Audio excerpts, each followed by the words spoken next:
Welcome to Oklahoma Memo. My name is Ryan Welton, the founder and curator of Oklahoma Memo.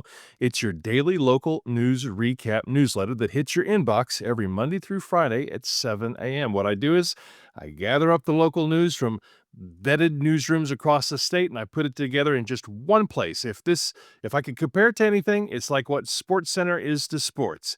So sign up at oklahomamemo.com, but you have reached the podcast portion of what we do here in my weekly conversation with national podcaster and journalist Grant Herms from the Make It Make Sense with Grant Herms podcast. Welcome, Grant. Always good to be here, Ryan. How are you, man? I'm doing great. This was an election week. I'm an election nerd. Tuesday night, I told my wife, I said, I don't know what the plans are, if you've got book club, what's going on, but it's election night, so I'm going to be in front of the TV. And Yeah, yeah. it was an exciting night, and you and I have had some discussions previous to this. While it was seemingly exciting for Democrats, I think we would both say tap the brakes just a little bit because each one of these results are very individual to the areas that they're in. However, for the purposes of the Oklahoma Memo audience back in Oklahoma, let's talk about something that really applies to many of them. In fact, more than 680,000 Oklahomans, and that is where we are with SNAP benefits. My understanding is there was a ruling from a federal judge. The federal judge tells the Trump administration that they've got to pay these SNAP benefits in full by today.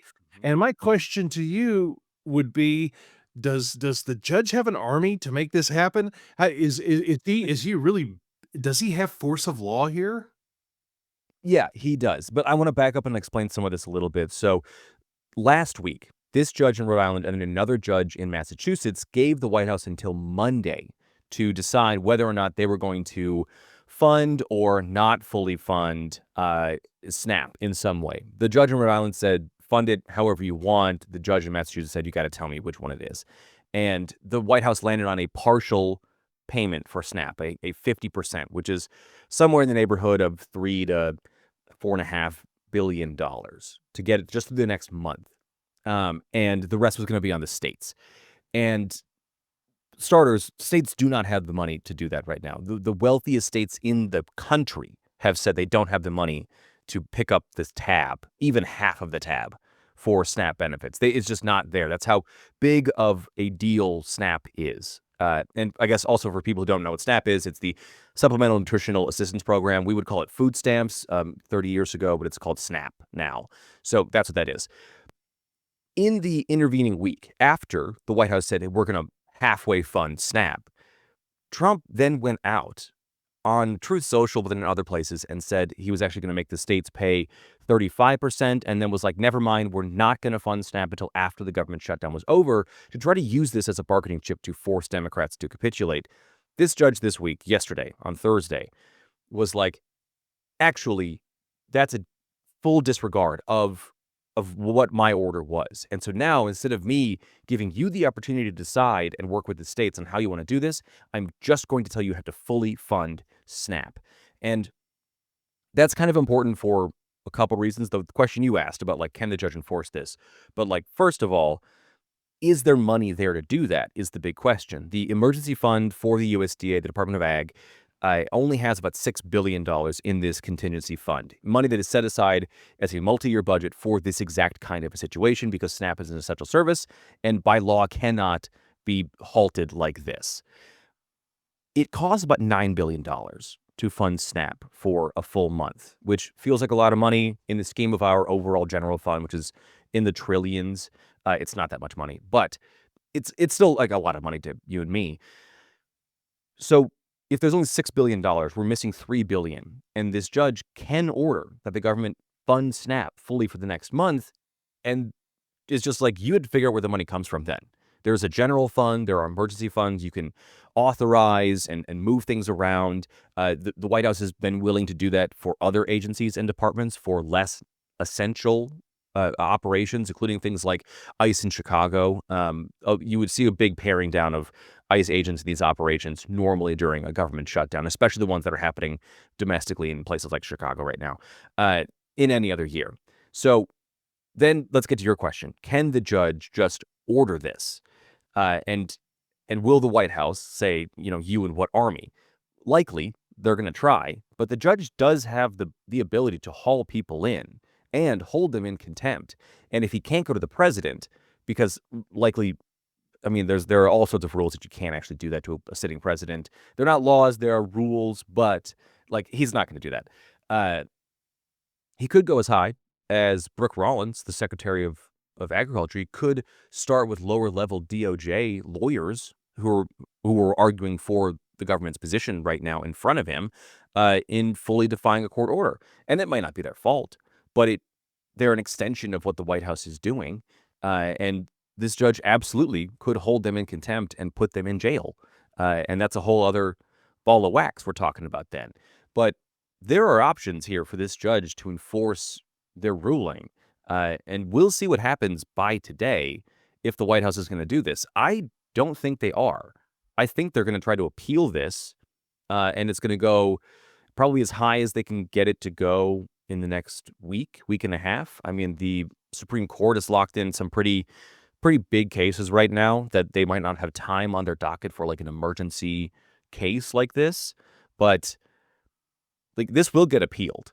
And in the meantime, 600, almost 700,000 Oklahomans are going to be hungry, or they're not going to know how they're going to pay for their next round of groceries, or they're going to have to skimp on those groceries, which means a lot of people will be hungry in a state where that just shouldn't happen. It shouldn't happen Or anywhere. or they'll Yeah. go to food banks. Now and but see that there's Yeah. friction there because 'cause you're gonna have to go to a food bank, and the state what Governor Stitt decided to do, instead of, activating a rainy day fund or going through whatever process that would be, the state decided that they would give $1 million a week to food banks to help fund them, and yes, they can manage that money. They can get more out of that money than a lot of Mm. entities can, but it's also finite because I believe that was only going to be able to fund like 7 weeks. Now, Right. the reason behind President Trump's decision to appeal this, wouldn't you say it was also political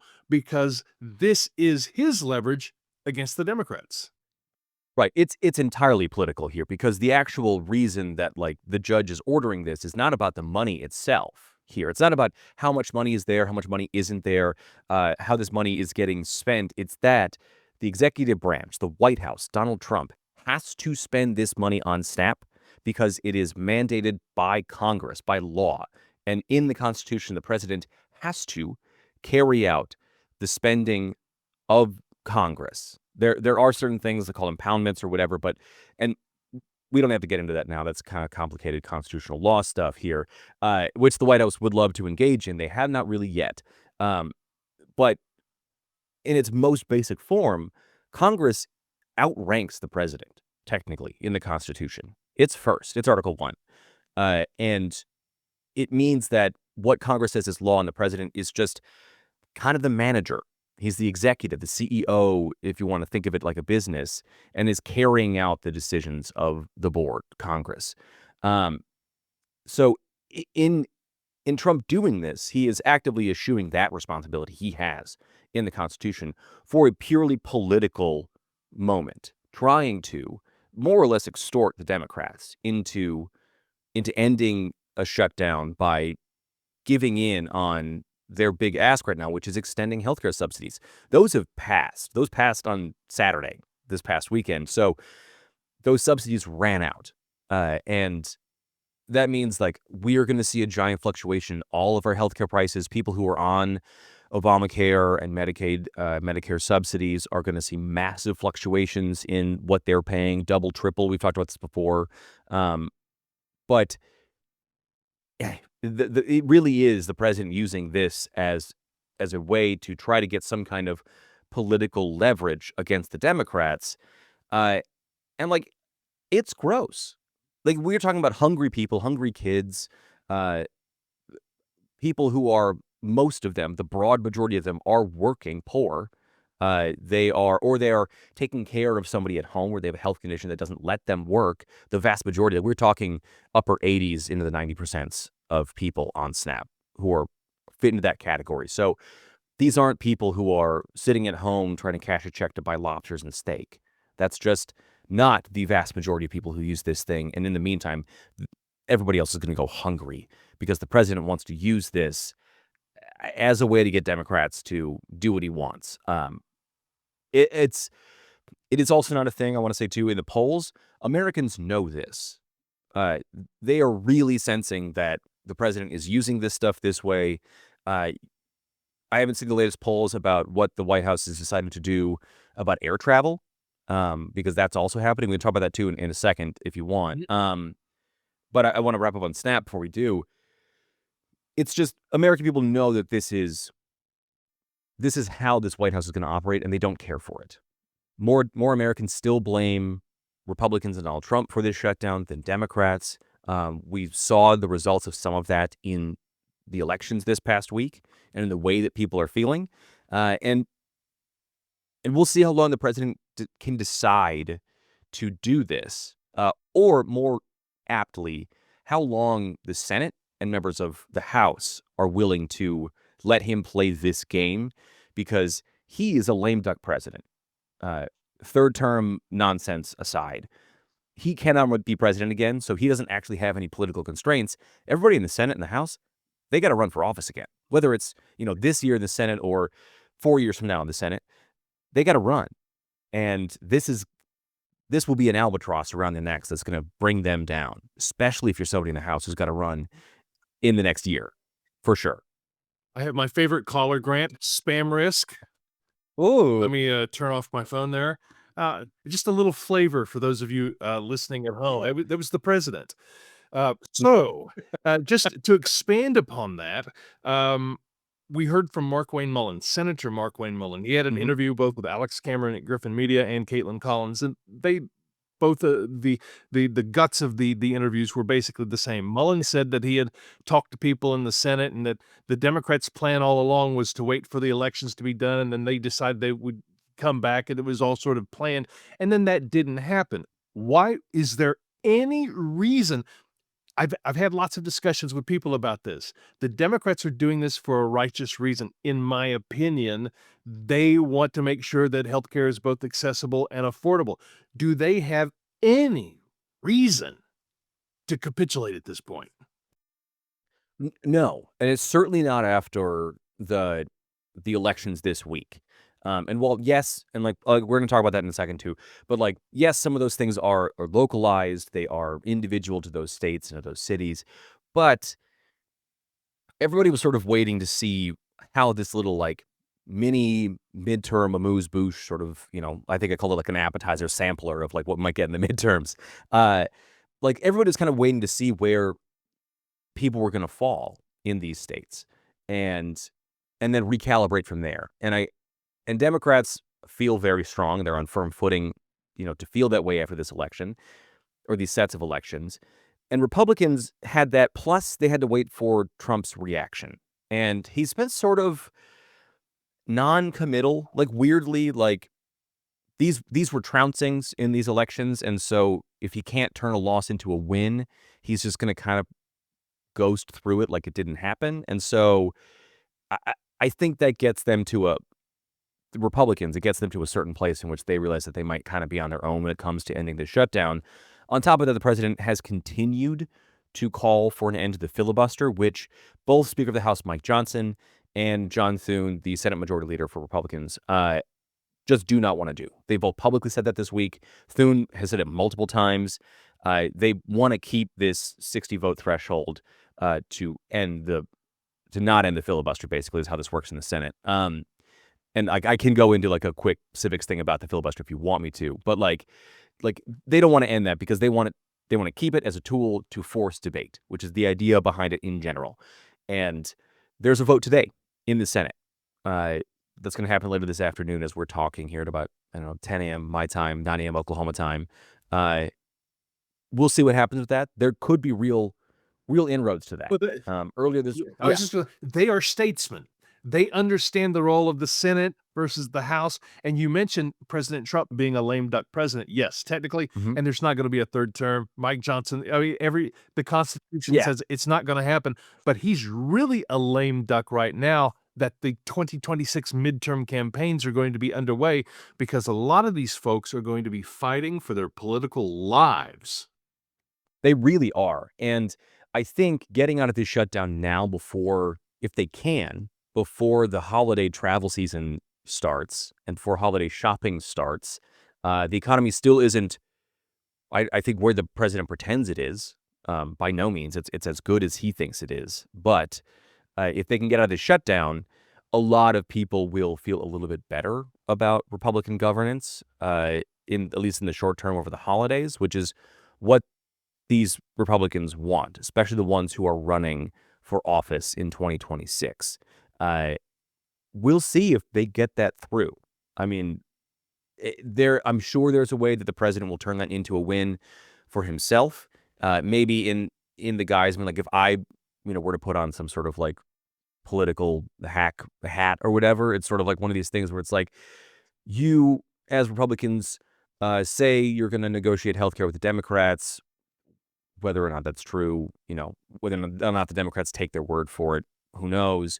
But you say you're going to negotiate with Democrats, you get out of this thing, they give you what you want, SNAP gets funded, the FAA air travel goes back in place, everybody goes back to work, workers get back pay, although the White House is playing with the idea that they won't. Um, and you get to say, as a Republican president, this is because of my leadership. I stepped up, brought people to the table, and did this thing. Even though, like, we all know that after more than a month, likely at this point, it'll be closer to 45 days, uh, you know, that's not the case. They were actively working against that thing. But there's a path out of this politically for Republicans if they can figure out a way to do it. The struggle for someone like John Thune and Republicans in the Senate is, can they thread the eye of this needle, which is not pissing off Trump, but also making sure that their members in both the Senate and the House are safe. And that's a pretty narrow lane at this point, especially given what we saw this week in these elections across the country. Yes, elections across the country, and a lot of these folks are going to be fighting for their political lives in the next year, Mhm. and Democrats were excited by some of the victories. I mean, New York is its own entity, and Mamdani Yeah. has really no relation on the rest of the country. But the Virginia vote, especially, was absolutely an answer to the furloughs that were happening. There are like 134,000 federal workers in Yes. Virginia, and you have Abigail Spanberger, former House of Representative, a former congressperson, wins by like 15, 16 points over Mhm. Winsome Earl Sears. Great name, by the way. But Great she, name. she should have been Very Virginia name. very Virginia. Yeah. Winsome. I had to look up what winsome means. Charming. Oh, yeah. It's Charming. charming. So, but she didn't exactly get the help of the president. What was happening No. there? Well, so I don't totally know, because the president stuck his neck out and, put his name into all of these other races across the country, but didn't do the closest one to him across the Potomac. So there are a couple things there. I think one of them is that the president just didn't really care about that race a ton, which I think is weird. Uh, but like he could have just not cared as much because it's kind of outside of his own personal worldview, even though, the Pentagon and the CIA are both in Virginia, not to mention like Quantico for the FBI and like a whole host of other U.S. agencies. But like, the entire Department of Defense is in Virginia. Like, Mm. and the president's relationship, not just this one, but any president's relationship with the governor of Virginia is a really important one because of how many federal workers live in Virginia and work in Virginia. Um, it's worth pointing out that Winsome Earl Sears is a black woman and a Jamaican immigrant. And I pointed this out in my episode this week. Like, I can't say that the president, you know, for sure didn't back Earl Sears because of those things. But if you look at the track record of who the president targets when he insults people, it's generally women of color. Generally, it's black women. When he's been targeting American cities across the country with threats of sending troops in or actually sending troops in, uh, it has generally been first cities that have been run by black women as mayors. Uh, and then kind of his entire immigration apparatus right now is about reducing the number of immigrants of color in the United States, legal or illegal. I mean, you could talk about all of the Caribbean immigrants that moved to places like Ohio or Kentucky or Tennessee. This administration has a real problem with, and like Earl Sears is a Caribbean immigrant. So, like I said, I can't say that the president didn't endorse her for racist reasons, right? But it would be probably a pretty easy, anti-Trump ad that would go out to say he did back this person, but then, you know, is doing all these other things. So like, which side is Trump on? And like, he gets attacked from the right somehow. That's wild to think. But like, you know, maybe it's a political thing. Maybe it's a Stephen Miller thing of saying like, hey, we can't do this. I don't know. It was really bizarre. Yeah. Um, Yeah, yeah, really bizarre, and I think about, something that, an analysis that President Trump himself gave of the elections the other night. He says, "I think the biggest issue was I wasn't on the ballot." Well, I think maybe America is seeing the future of elections because he ain't gonna be on the ballot after this. right, right. To his credit, he's right. He said that on Truth Social. He's right about the idea that he wasn't on the ballot, and then the government shutdown was bringing people down, for sure. Because the government shutdown for a lot of people is just tied to the economy, and people don't feel great about the economy right now because it's not as good as he promised it was going to be.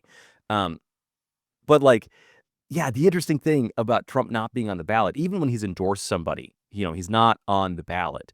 It's that Republican voters, when they go to vote for Donald Trump, they're voting for Donald Trump. They're not voting for necessarily the party apparatus that he represents. They might say that in exit polls, but if that was the case, they would be just as adamant. Even the most ardent Republicans and Trump supporters and MAGA people would have voted in these elections a lot more if it was the mission and the platform of the Republican Party that they were really enthused by. And it's just not.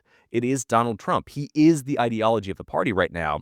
And that means that in a future where there is no longer a Donald Trump at the top of this party, whether it's because he is out of office and they decide to move into a more JD Vance direction, or if like we kind of keep saying, like if time remains undefeated and like Donald Trump is no longer with us, uh, then like what's holding this loose coalition of people together? Because that kind of is what MAGA is. You've got all these things sort of cobbled on and like stuck on to Donald Trump the man because people like him.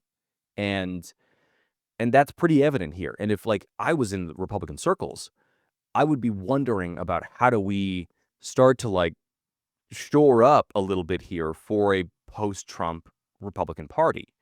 Does he become a Reagan-esque figure? Maybe, but like that broke down pretty quickly after Ronald Reagan left office.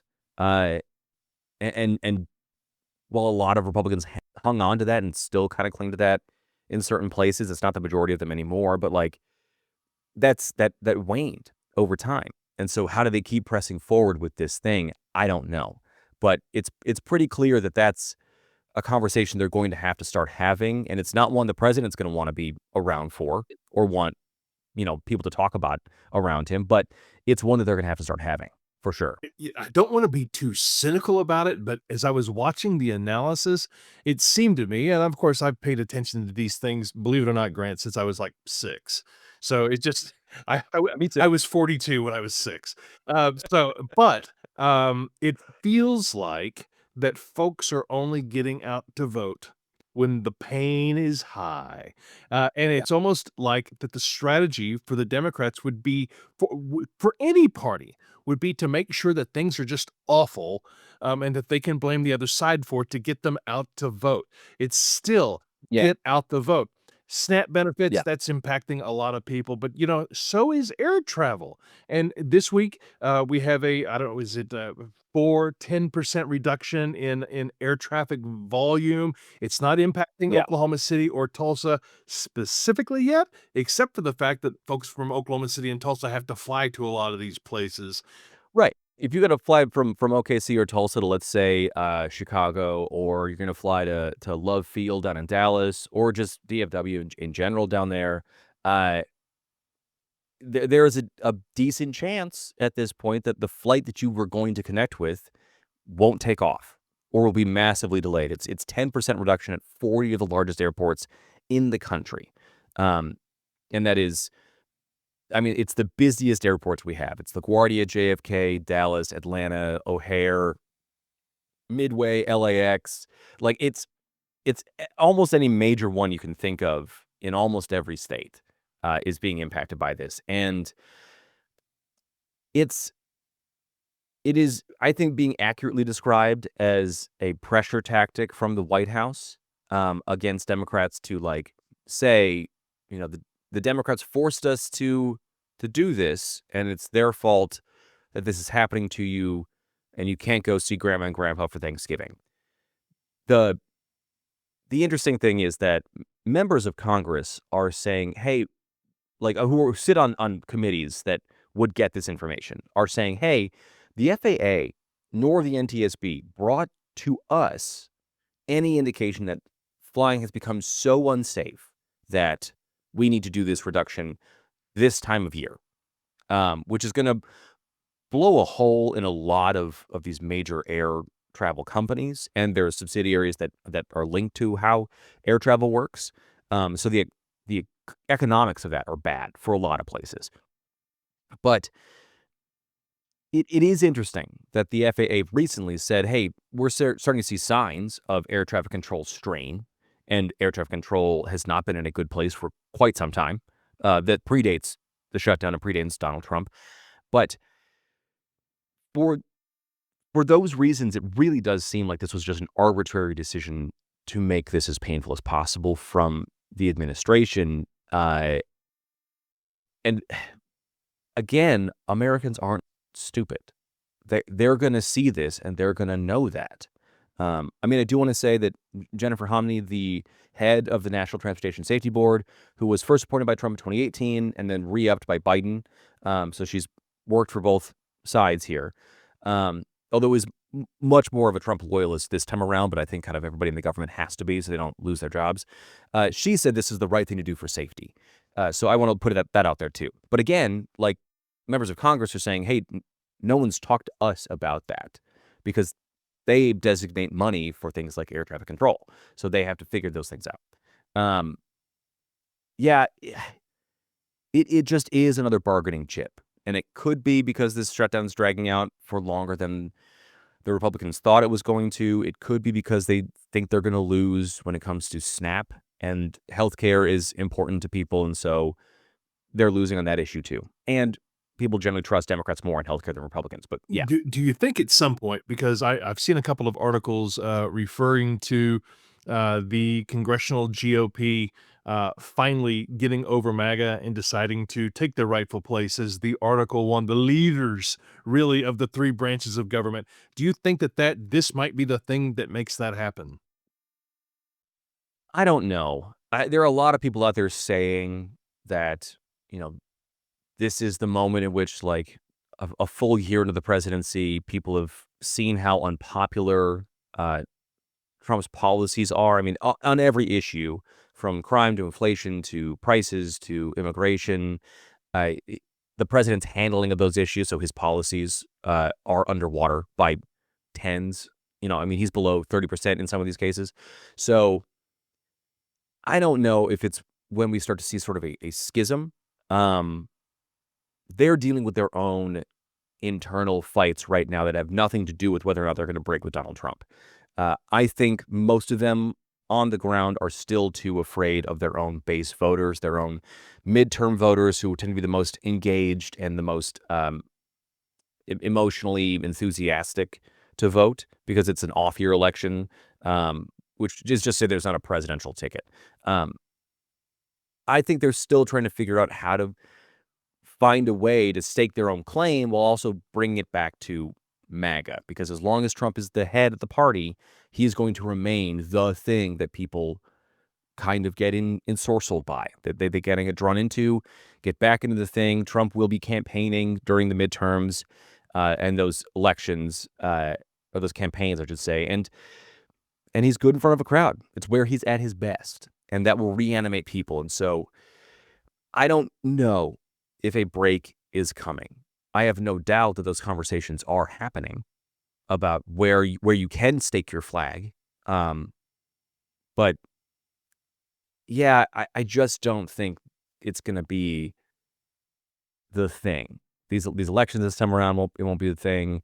It's not for a little while. We might be able to, in hindsight, point back to a couple of these things, but in this moment right now, I don't know. So It's hard to tell. so much politics and so much real world Yeah. impact. I want to make sure that viewers and listeners know what's happening on Make It Make Sense with Grant Herms. And not only did I watch your "So what do the elections all mean" episode from You don't yesterday, know. but also the one where you talked about President Trump's interview on 60 Minutes, his confessional, as you call it. I haven't watched the whole thing, but I find it just rich that he was doing this interview after he sued them and after CBS capitulated just a few years Mhm. ago.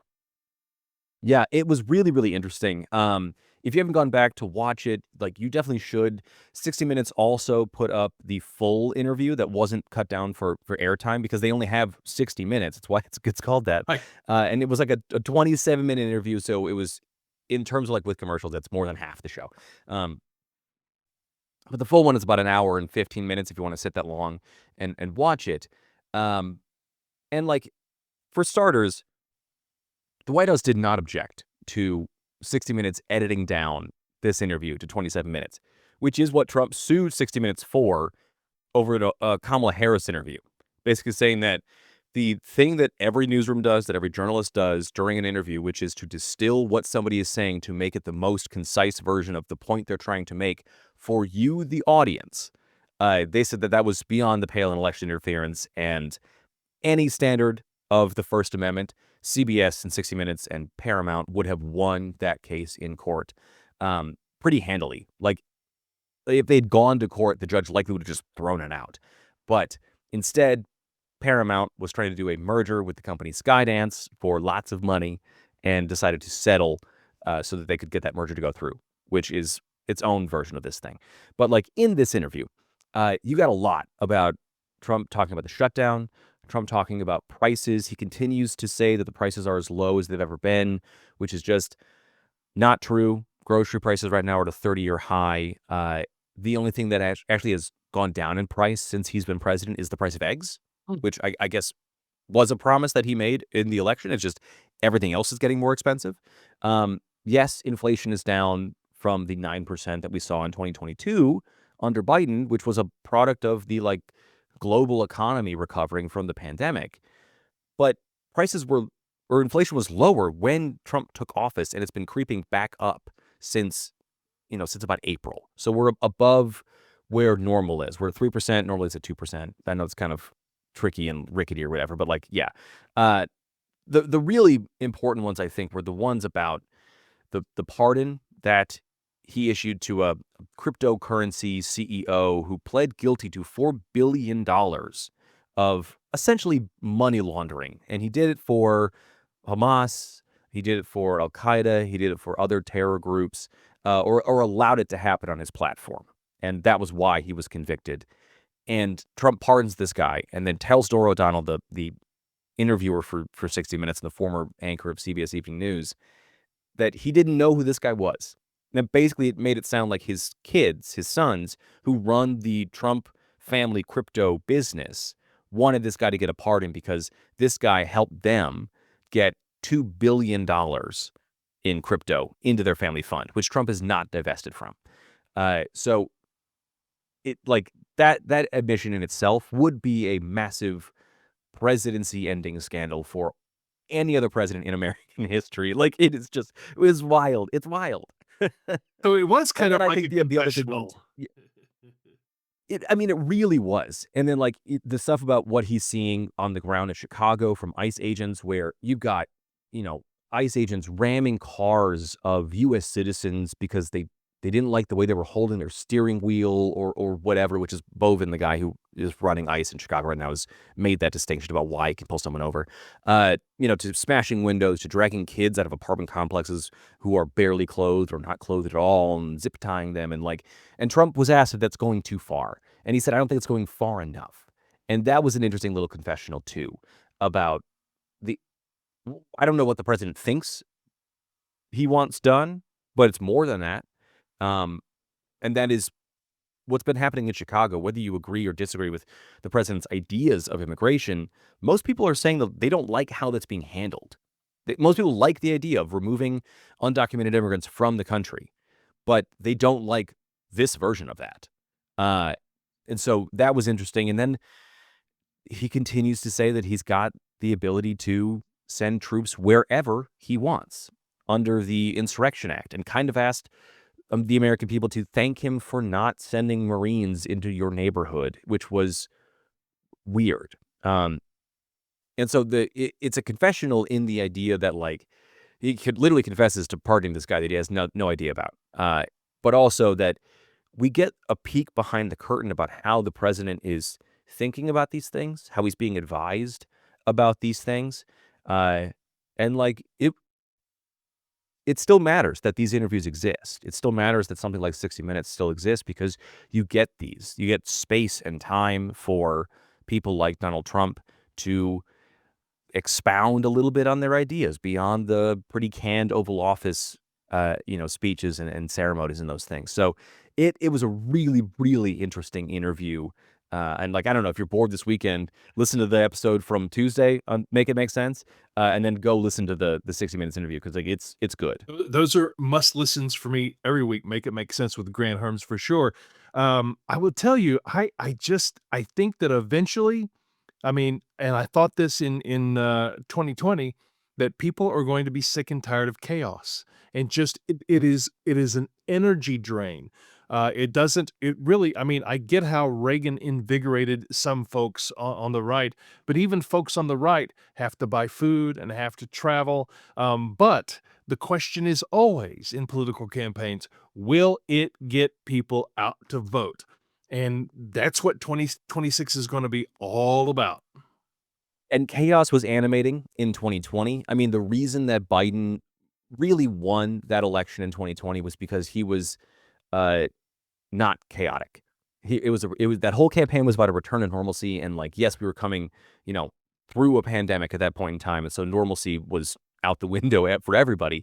But like, it was about we had been through 4 years of so much chaos, of a daily deluge of a new, sort of four-alarm fire, and we've gotten that on steroids in the last year, not even year, 9 months, right? 11 months or whatever of this from this administration. And a lot of people in this moment are wondering if they can continue at this speed, at this pace, just in their own daily lives, even if they are not like fully engaged political people like you and I are. If you're the average person, this stuff is still exhausting. Prices are still more expensive when you go to get groceries. Your energy bill is still more expensive in most states. Government offices are less efficient because of this government shutdown, and will continue to be after the shutdown ends, whenever that happens, because there has to be a ramp back up. It's exhausting to so many people for so many reasons, and chaos is animating. And when people are unhappy, they turn out to vote because they're unhappy. It's going And I think it's going to be the thing for You 2026 bet. for sure. And it's gonna be an Yeah. interesting year ahead. I'll tell you what's not exhausting, that's talking to you each week, Grant Herms. Grant from Make It Make Sense with Grant Herms. Do you have anything big coming up in the next week? I wanna make sure that people are also subscribing to your newsletter. Yeah, I've got a really great interview that's dropping this afternoon, so it actually might be up by the time this gets up. It just depends on when I can put it up. About the fashion of politics right now, literally what people are wearing, and how we're sending different messages to each other through that, and that specifically in the MAGA world, there's a really interesting kind of like three-tiered system of who's who and what they're wearing, and it just doesn't quite exist on the left, which also says something about how disorganized Democrats are right now. But it's a fascinating conversation. I was thrilled to be able to get Lindsay on the show to talk about this. She's writing a book about this. It's great. I do, hopefully in the next 2 weeks, so maybe not next week, but the week after, just in time for Thanksgiving, I'm going to have Amanda Littman on the show from Run for Something, who had a hand directly in helping Zohran Mamdani run for the mayor's office in New York City. And she does a whole bunch of work with younger people running for politics. And it's a fascinating look at what the changes might be coming up for Congress. And then I'm going to have a new newsletter coming out that'll be free for people to subscribe on the Substack, where we take a deep dive into like civics class, basically. Nice. The basics that we all kind of forgot. So that's all on the docket, but you can subscribe for free at the Substack. Just search Make It Make Sense with Grant Herms. If you want to pay for it, it's $5 a month. I don't want to like log roll and chill on your show here, Ryan. Oh, But please do. it helps me keep going, I man. mean, It helps support the show, helps this thing grow. that's how the creator economy works, and you provide so much value to the folks who Thanks. either are loyalists to Oklahoma Memo or just stumble upon this video, and I appreciate it greatly. Grant Herms from Make It Make Sense with Grant Herms. And folks, if you listened all the way through, why not take 5 extra minutes and leave us a 5-star review? If you listen to it on a podcast on YouTube, leave a comment, ask a question. It would be great to have a questions episode sometime, but you got to leave the question first. So I would love that. I think that would be awesome.